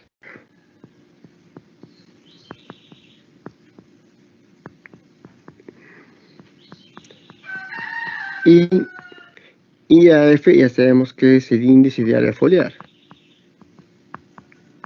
Índice de área foliar, ¿no? Entonces, este coeficiente de productividad neta representa la ganancia diaria neta de peso seco por unidad de superficie de suelo. Repito, este coeficiente de productividad neta, con la abreviatura C, que es el producto del coeficiente de asimilación neta por el índice de área foliar, representa la ganancia diaria neta de peso seco por unidad de superficie de suelo. Acá tenemos la fórmula y sus unidades van a ser gramos por decímetro a la -2 por día a la -1. Esas son las unidades del coeficiente de productividad neta. Vamos a ver otros conceptos importantes respecto precisamente al crecimiento y cómo se ve, digamos, favorecido o alterado este proceso en relación a las estructuras y a la ubicación de las hojas. Entonces ponemos acá lo siguiente, borramos todo, ponemos la siguiente gráfica, acá está.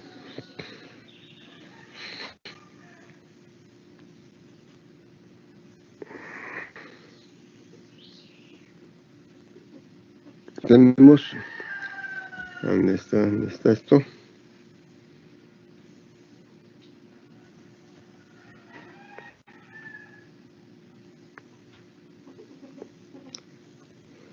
Allá. Tenemos nosotros de que hay que tomar en cuenta para el crecimiento la disposición de las hojas respecto al sitio de inserción. Entonces, desde ese punto de vista, las especies vegetales pueden clasificarse de acuerdo con los ángulos de inserción de sus hojas. Entonces, según el ángulo de inserción de sus hojas, que tiene que ver precisamente con la forma como van a fotosintetizar las plantas, estas se van a dividir en lo siguiente. Ponemos acá entonces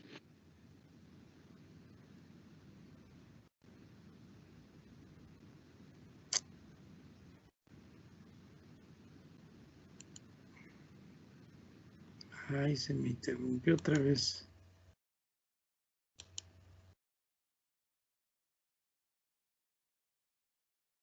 ¿Dónde nos quedamos?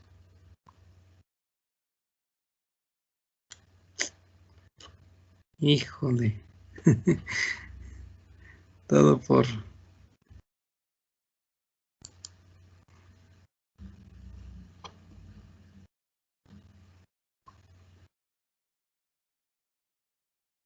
Estamos viendo...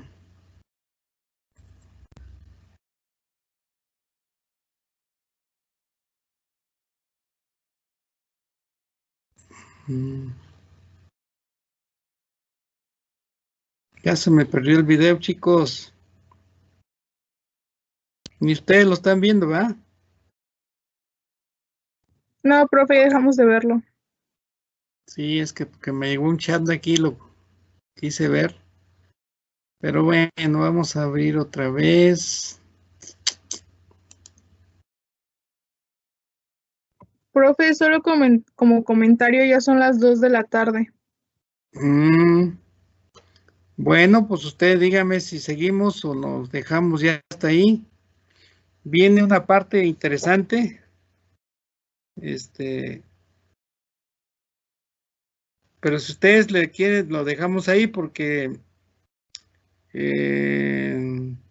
nos veríamos el viernes, lo acabamos de ver, ¿no?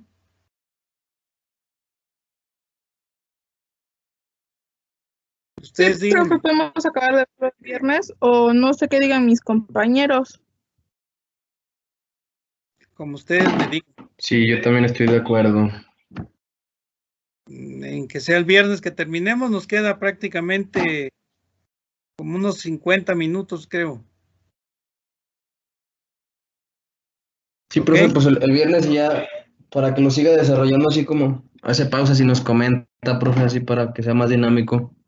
Perfecto. Entonces vamos a bajar la lista de asistencia y nos veríamos el viernes, lo acabamos de ver. Vienen cosas todavía más interesantes, ¿eh? Ya complementado con los documentos que ustedes vieron sobre análisis de crecimiento, que le digo que va a ser como una práctica, les da mucha información y complementada. Voy a aprovechar para meter algunas imágenes que yo tengo del manejo de cultivos para irlo complementando ya y prácticamente estaríamos terminando esa unidad y nos quedaría nomás la de arquetipos. Bueno, entonces la dejamos aquí, chicos, nos vemos el viernes. Como siempre, cuídense Profe. mucho. Sí. Nada más para comentarle que la compañera Kwamatsi de Gante tuvo problemas con su internet Ajá, y me dijo que si por favor la avisara. muy bien.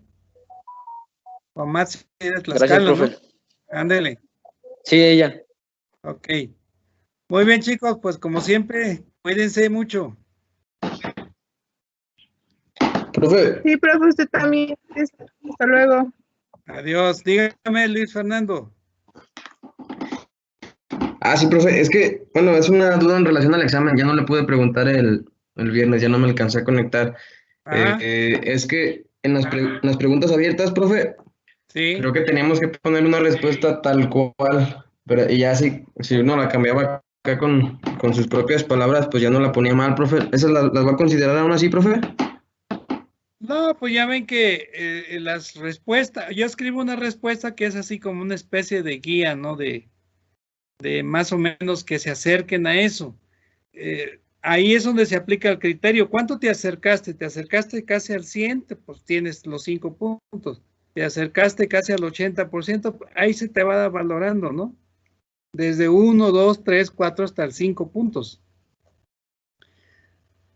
Sí, sí, me explico. Entonces uno ya le pone... Sí, profe, sí, ya. A uno ya le pone el valor y ya la máquina va en automático, va cambiando el puntaje. Así Ok, está. profe. Ok, Muchas de gracias. todo modo yo ahorita me voy a quedar aquí para calificar sus exámenes y ya enviarle los resultados. Ujú. Profe, Dígame. pero eso que dice que depende del valor de qué tanto se acerque, ¿lo hace la computadora o es a criterio de usted?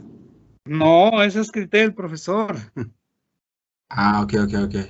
Lo que son de opciones múltiples, eso sí, la máquina automática lo califica, ¿no? Pero la que son preguntas abiertas, sí, y a mí me dice, escribe una respuesta, yo le pongo una respuesta. Ustedes dan una respuesta, pero en otras palabras. Pueden decir lo mismo, pero en otras palabras, ¿me entienden? Pueden decirlo, el español es tan rico que podemos decir lo mismo, pero en otras palabras. Entonces uno ya valora. Pues es lo mismo, nada más que me lo está diciendo, entonces le pone los 5 puntos. Puede ser que no esté diciendo lo mismo, pero te acerques a la respuesta más correcta. Entonces puede ser 4, puede ser 3, o si de plano no te acercas, nunca van a tener 0, ahí va a ser siempre de 1 en adelante hasta 5.